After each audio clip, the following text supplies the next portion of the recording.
Welcome to విద్యాని. సంవత్సరాల నుంచి కూడా చూస్తున్నాం.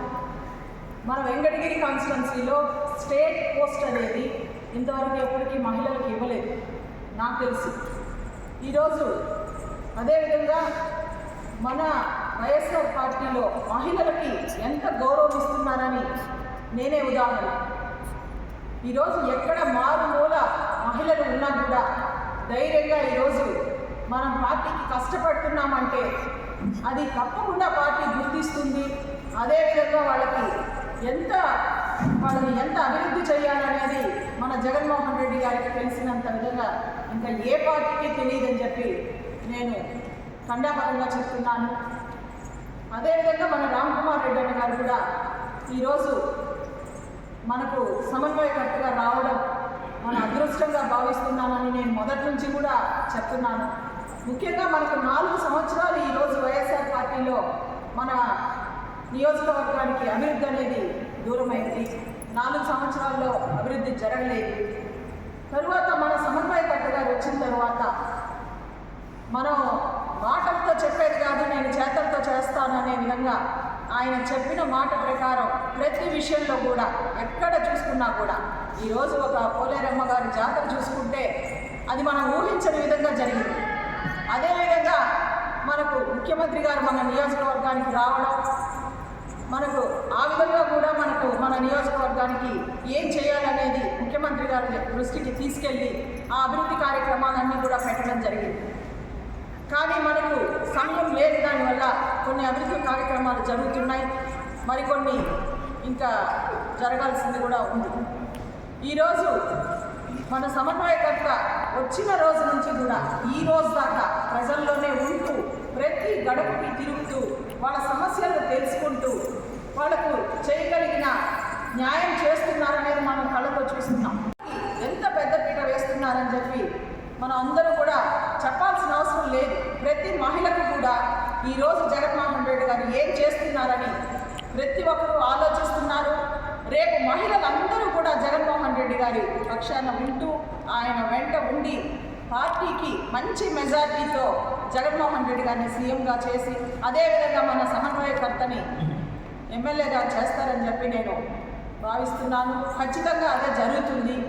ఇకపోతే మహిళల విషయానికి వస్తే ఈరోజు ఏ పార్టీ కూడా ఆలోచించని విధంగా మహిళల గురించి ఒక్క వైఎస్ఆర్ పార్టీలో మాత్రమే ఆలోచిస్తున్నారు అనేది ప్రతి మహిళకి తెలిసిన విషయం.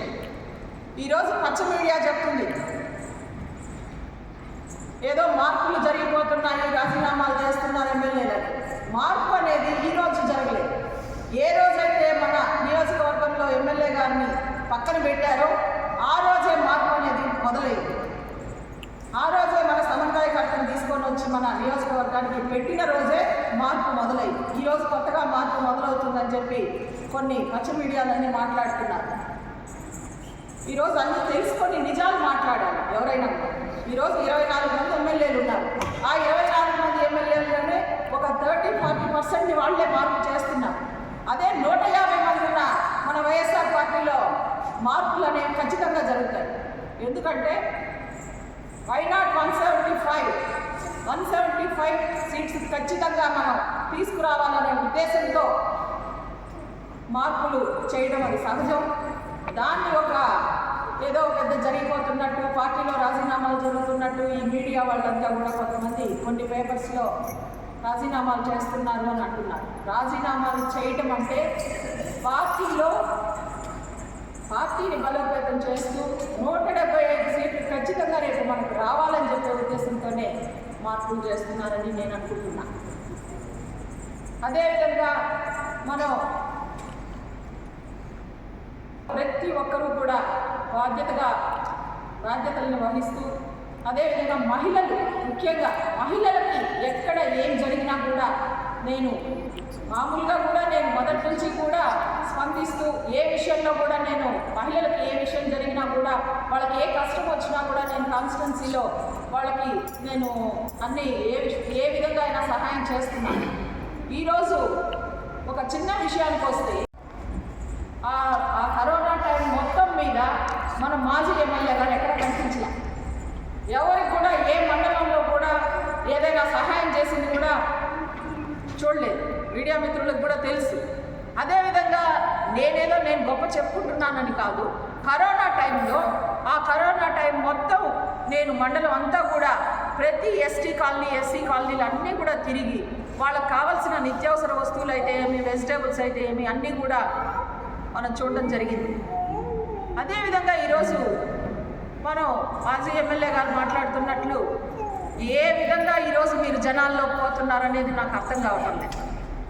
ఏ విధంగా వెళ్ళి ఓటాడుతున్నారో ఈ 4 సంవత్సరాల నుంచి కనిపించని వెంకటగిరి ప్రజలు ఈరోజు ఆప్యాయంగా వాళ్ళ దగ్గరికి వెళ్ళి ఆ ప్రోగ్రాం అని ఈ ప్రోగ్రాం అని ధైర్యంగా పెడుతున్నారంటే నాకే ఆశ్చర్యం వేస్తుంది. మొదటి నుంచి ఉండాలి. ఒక ఇన్ఛార్జ్గా ఉన్నప్పుడు ప్రజలు బాగోగులు చూసుకుంటూ నేను స్థానికుడిని అన్నప్పుడు వెంకటగిరిలో ఈ 4 సంవత్సరాలు అయితే ఏ మీడియాలో కానీ పేపర్లో కానీ ఆయన న్యూస్లు లేవు. కొత్తగా ఇప్పుడు మనం ఒక 6 నెలల నుంచో 4 నెలల నుంచో ఆయన న్యూస్లు చూస్తున్నాం. ప్రజలు గమనిస్తున్నారు. ప్రతి ఒక్కరూ కూడా, ప్రతి ఒక్క మహిళ కూడా ఈరోజు గమనిస్తున్నారు. ఈరోజు జగన్మోహన్ రెడ్డి గారు మహిళలకు ఏ విధంగా సహాయం చేస్తున్నారని ప్రతి మహిళకి అర్థమవుతుంది. అదేవిధంగా ఈరోజు ఒక కుటుంబంలో మహిళకి ముందుకొస్తే, మహిళ అభివృద్ధి అయితే, మహిళకి అన్ని విధాలా మనం సహకరిస్తే ఆ కుటుంబం బాగుంటుందని జగన్మోహన్ రెడ్డి గారు ఆలోచించి ఆ కుటుంబం బాగుంటే ఆ ఊరు బాగుంటుంది, ఆ ఊరు బాగుంటే ఆ జిల్లా బాగుంటుంది, అదేవిధంగా రాష్ట్రం అంతా బాగుంటుంది అని ఆలోచించిన మొట్టమొదటి ముఖ్యమంత్రి మన జగన్మోహన్ రెడ్డి గారని ఘంటాపథంగా మనం చెప్పగలుగుతాం. వైద్యానికి సంబంధించి అన్ని మెడిసిన్స్ కానీ అంత సదుపాయాలు కానీ నేను చూసింది లేదు. ఈరోజు ప్రతి ఒక్కరు కూడా, ప్రతి ఒక్క విలేజ్లో కూడా పార్టీలకు అతీతంగా ప్రతి ఒక్కరూ ఆలోచిస్తున్నారు. ఈరోజు మనకు ఈ గవర్నమెంట్లో ఏం జరుగుతుంది అని ప్రతి ఒక్క కుటుంబానికి తెలుసు. మనం ఏదో మీడియా ఉంది, మనకు ఏదో పేపర్స్ 2 పేపర్లు ఉన్నాయని చెప్పి అది ఇవి రాసుకుంటా ప్రతిరోజు పచ్చ మీడియాకి ఏదో ఒకటి మాట్లాడడం తప్పితే ప్రజల గురించి ప్రజలకి ఏం సహాయం చేస్తాము, రేపు మేము వస్తే మేము ఏం చేస్తామనేది ఏ నాయకుడు చెప్పడం లేదు. ఎంతసేపు వైఎస్ఆర్ పార్టీ ఏం చేస్తుంది, అది చేస్తుంది, ఇది చేస్తుందని మాట్లాడుతున్నారు. కానీ రేపు తెలుగుదేశం గవర్నమెంట్ వస్తే ఏం చేస్తారు అనేది చెప్పడం లేదు. పాదయాత్రలు చేస్తున్నారు. పాదయాత్రలు చేస్తే ప్రతి ఒక్క నియోజకవర్గంలో కూడా ఆ ఎమ్మెల్యేని విమర్శించడం, ఆ నాయకుల్ని విమర్శించడం ఇదే చేస్తున్నారు. కానీ ఆ ఊళ్ళో మంచి చేయడం చూడటం కానీ, రేపు మా గవర్నమెంట్ వస్తే మేము ఏం చేస్తామని చెప్పడం కానీ ఎవరు కూడా చేయటం లేదు. అదేవిధంగా మనం చూస్తున్నాం ఎన్నో విషయాల్లో మహిళలు ఈరోజు ముందు గవర్నమెంట్లో ఏ విధంగా ఉన్నారు, ఈ గవర్నమెంట్ వచ్చిన తరువాత ఏ విధంగా మహిళల్లో చైతన్యం పెరిగింది, ఒక ధైర్యం అనేది వచ్చింది. ఉదాహరణకి నిన్న తుఫాన్ వచ్చి ఊర్లన్నీ కూడా ఎస్టీ ఎస్సీ కాలనీస్లో చాలా ఇబ్బందులు కలిగింది. ప్రతి ఒక్కరూ కూడా ఏ గవర్నమెంట్ ఉన్నా వర్షాలు వచ్చినప్పుడు కానీ ఎప్పుడైనా కూడా రాసుకుంటారు. అదేవిధంగా వెంటనే సహాయం అనేది అందింది మనం ఎప్పుడు చూడాలి.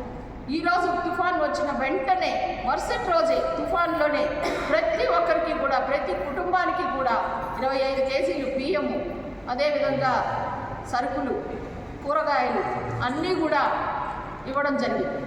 మేము విలేజెస్లో వెళ్ళి ఆ కుటుంబాలకు మేము ఇస్తుంటే మా పక్కనే మాట్లాడుతున్నారు, మా వెనకే మాట్లాడుతున్నారు మహిళలు. మా అన్న పంపించినారు, మా తమ్ముడు పంపించారు, మాకు మేనమామ ఉన్నారు, మాకేం బయలులేదు, మేము బాగా చదువుకుంటున్నాం అనే విషయాన్ని మేము పల్లెల్లో చూస్తున్నాం. ప్రతి పేద చైతన్యవంతంతో ప్రతి ఒక్కరూ జగన్మోహన్ రెడ్డి గారిని మళ్ళీ మనం సీఎంగా చేసుకోవాలి. అదేవిధంగా మన నియోజకవర్గంలో అభివృద్ధి కార్యక్రమాలు అనేది రామ్ కుమార్ రెడ్డి గారితో జరగాలి.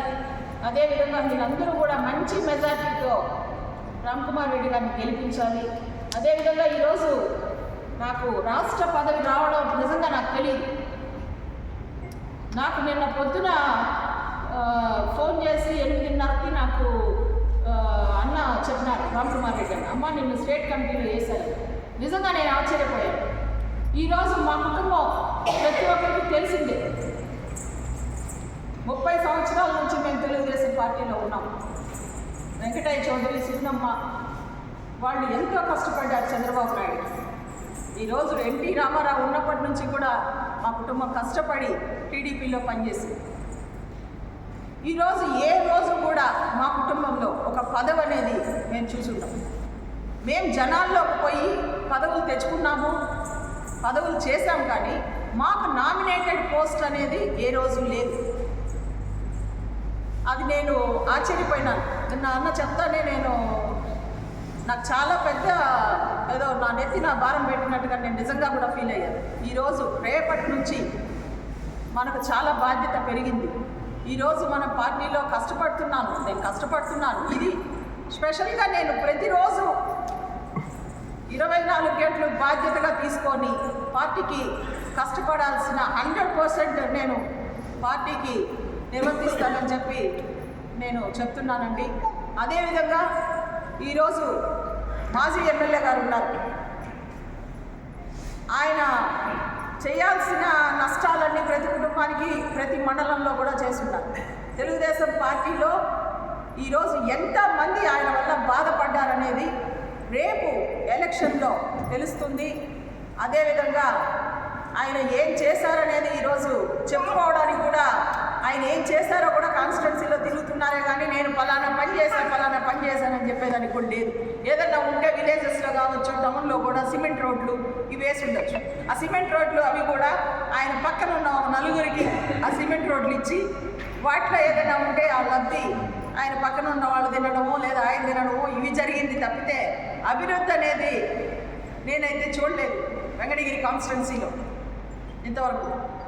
ముందు జనార్దన్ రెడ్డి గారు, రాజలక్ష్మి గారు మినిస్టర్గా ఉన్నప్పుడు, ఆయన సీఎంగా ఉన్నప్పుడు జరిగిన అభివృద్ధి కార్యక్రమాలు తప్పితే వెంకటగిరి కాన్స్టిట్యున్సీలో అభివృద్ధి అనేది ధైర్యంగా చెప్పుకునే వాళ్ళు ఎవరు లేరు. ఆ తర్వాత మన రామ్ కుమార్ రెడ్డి గారు వచ్చినప్పటి నుంచి కూడా ఎన్ని